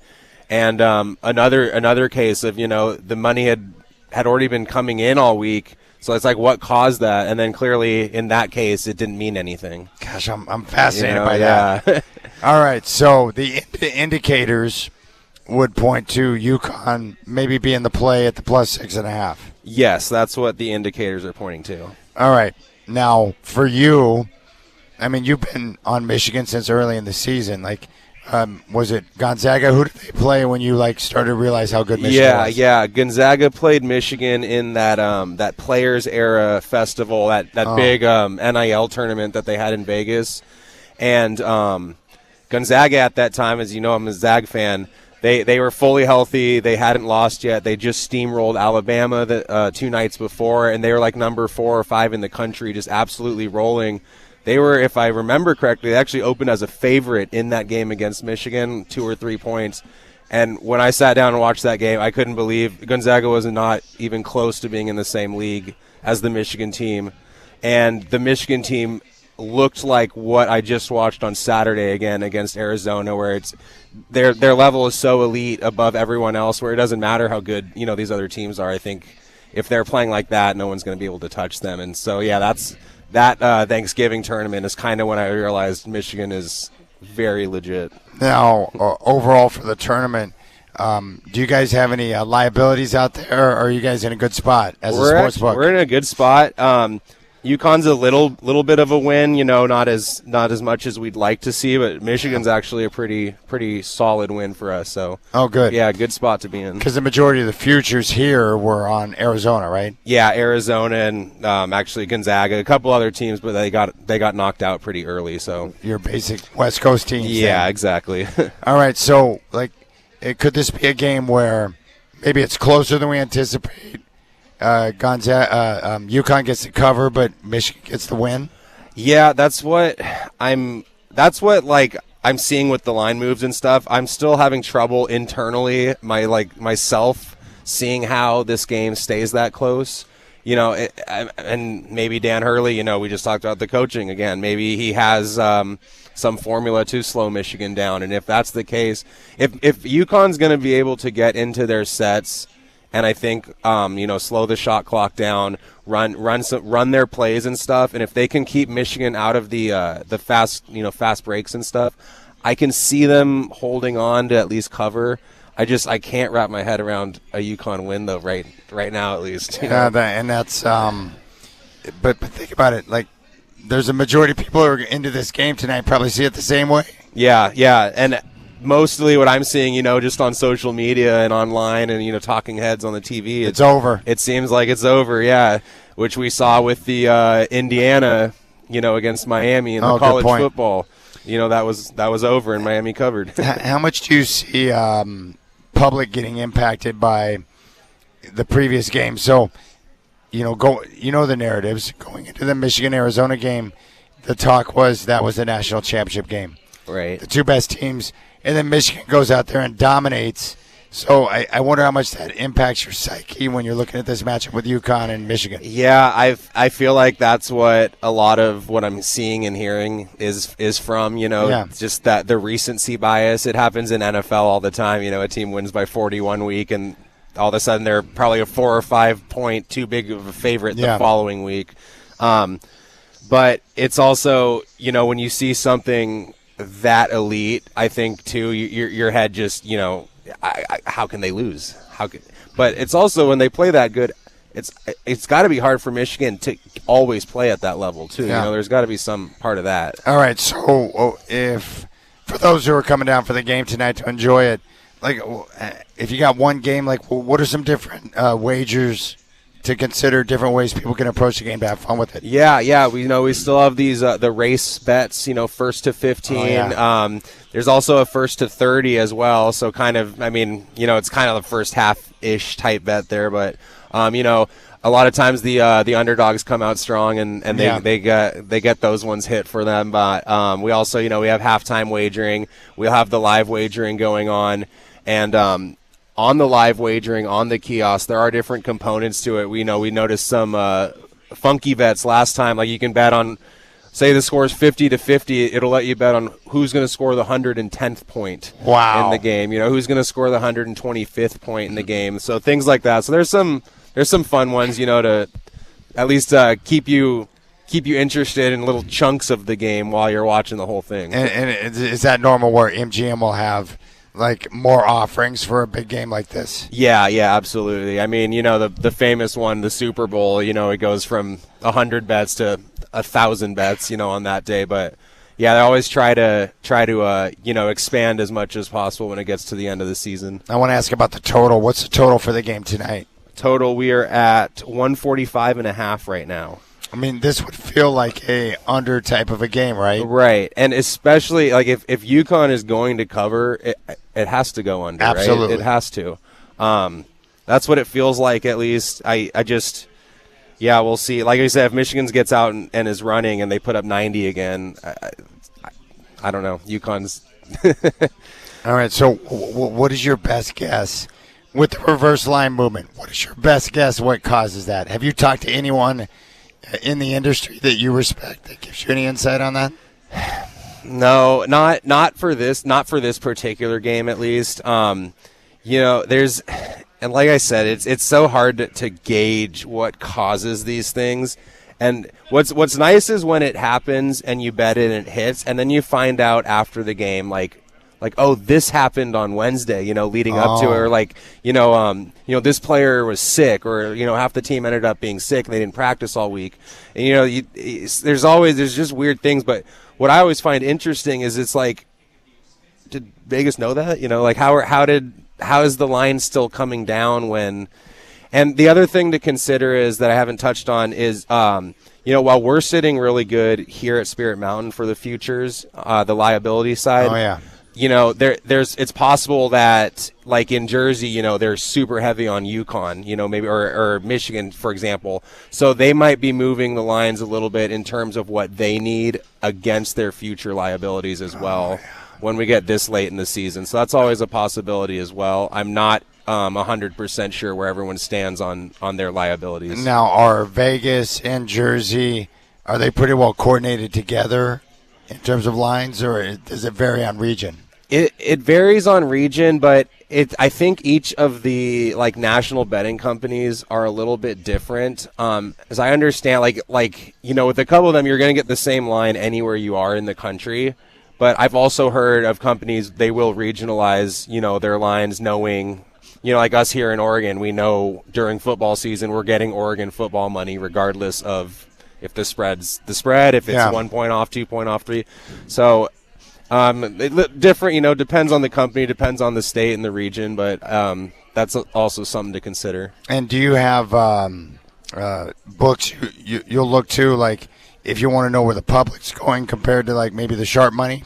Yeah, absolutely. A couple different websites and tools that we have, but yeah, there's a few different books I will specifically go look at in Vegas just to get a read, what are they at compared to what we're at, nice. Type things. Yeah.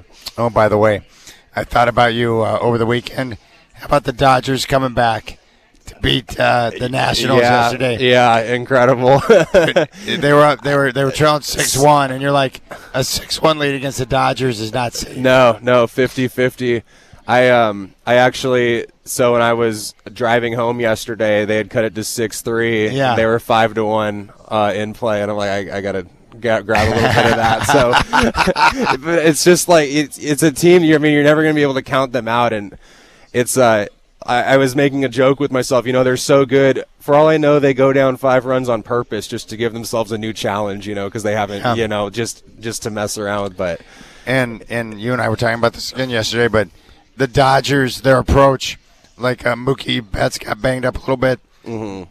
You go straight to the DL. Yep. We got enough guys that can fill in for your gap, and they just keep their guys healthy because they're not worried about winning the regular season. They're worried about being there at their best come postseason time. Yeah. It sounded like Mookie could have missed 2 or 3 games and been back, but, it's just we don't need that kind of worry, Let's just sit them down, make sure they're 100%, and next guy up. And growing up, did you ever think you would see a time where the Dodgers would be like the preeminent team in Major League Baseball, like dominant? It's pretty amazing. Yeah, no, I always thought, well, it's the Dodgers, like they're going to win more World Series at some point, but like those would be like one-off World Series, and then you'd rebuild for 5 years and try again. But no, I didn't foresee this, dynasty being built the way it is. And, we touched on too, it goes so far. It's like the number one farm system, the number one scoutings, it's the whole organization top to bottom is just this juggernaut now.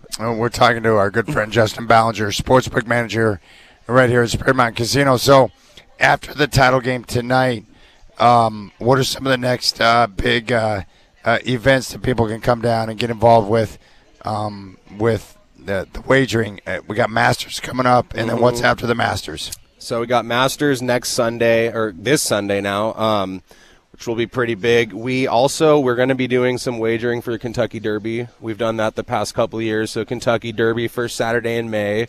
And will you have more offerings this year? Yeah, we're going to. So, last year we were only able to offer which horse will win the race. Yeah. I think we're going to be able to get a win pool, a show pool, and a place pool this year. So at least, not the full exotics, but at least a little expansion based, from what we had in the past. That's great. And then how do you normally approach a major tournament like the Masters? So for me, I'm one of those people where I like to not an army's worth of guys, but maybe like 6 or 8 guys that you have a really good read on. I haven't personally wagered myself yet, and I feel like the Masters of all the majors, the Masters to me seems like the one where it's almost always like one of the elite players in the world. Whereas, like U.S. Opens or PGAs, you can sometimes sneak in, the 50th guy in the world. Good point. Pull it out. So in years past, I'd always grab a lot of long shots for the Masters. I don't think I'm going to do that this year. I think I'm just going to focus on, 15 guys or so and grab, maybe 4 of them. Well, what's great about that is that it shows the difficulty of the golf course with the greens and being able to manage the course and not make the big mistake. It's hard for those unknowns to do that. Yeah, for 4 straight days with, the pressure – playing at Augusta too, compared to anywhere else is just, and I think for those guys who aren't, the top in the world, it just gets to you by Sunday afternoon. All right. So last question before you go, your final read on tonight. My final read, while the indicators are suggesting that UConn is the right side, I think after watching the whole tournament, I'm still on Michigan to win semi-comfortably. Yeah. It just, I don't know. I feel like UConn, while they've like strategically been well coached and they're pulling these wins out, I don't feel like they've put together a fully complete game. And I think even with a fully complete game against Michigan, I don't think it's enough. And I just think there's going to be, Michigan spurts here and there. And we should say that indicators, they're not 100%. No, they're not. They're not. They're still closer to 50-50 than 100-0, All right, well, come on down. This is a great place to check out the game. The BetMGM Sportsbook inside of Spirit Mountain Casino. Open seating, 18 LED screens, and a big screen at 165 inches. And the game will tip off, what is it, like scheduled just before 6? 5:50 p.m. Yeah. All right, and the current line here, -6.5 Michigan, and the current total is? 145.5. All right, Justin, you're the man, dude. All right, you too, I Chad. appreciate you. We'll keep things rolling live. Special edition of the Rip City Drive live from the BetMGM Sportsbook at Spirit Mountain Casino, your place to bet on college sports.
All right, my buddy Patrick reached out, and he said, feel better soon, Chad. I appreciate that. Also, Alec Boy, sorry about your throat, Chad. Maybe Alexa could help finish the show. That'd actually be pretty funny to have.